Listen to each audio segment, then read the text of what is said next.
नमस्कार। असं म्हणतात ना, इच्छा असेल तर मार्ग नक्की सापडेल।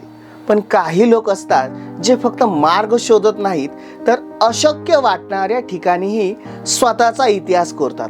आज अशीच एक कथा जिनं संपूर्ण भारताला अभिमान वाटायला लावला। नाव लक्षात ठेवा, काम्या कार्तिकेयन। मुंबईच्या नेव्ही चिल्ड्रन्स स्कूलची माजी विद्यार्थिनी। अवघ्या 18व्या वर्षी जिथे पोहोचणंही स्वप्न मानलं जातं, तिथे तिने प्रत्यक्षात पाऊल ठेवलं। दक्षिण ध्रुव, -30°C तापमान, अंतहीन बर्फाचे मैदान आणि समोर 115 किलोमीटरचा प्रवास। पण काम्याने हार मानली नाही। तिने स्कीइंग करत दक्षिण ध्रुव गाठला। या धाडसामुळे काम्या कार्तिकेयन ठरली दक्षिण ध्रुवावर स्कीइंग करणारी सर्वात तरुण भारतीय। इतकंच नाही तर जागतिक पातळीवर दुसरी सर्वात कमी वयाची तरुणी जिनं हा पराक्रम केला। ही विश्वासाची गोष्ट आज अवघा हिंदुस्थान या लेकीचा अभिमान बाळगतो। काम्याची ही कहाणी सांगते, वय नाही अडथळा, थंडी नाही भीती, स्वप्न मोठं असेल तर आकाश लहान पडतं। अशाच प्रेरणादायी माहितीसाठी चॅनलला फॉलो जरूर करा।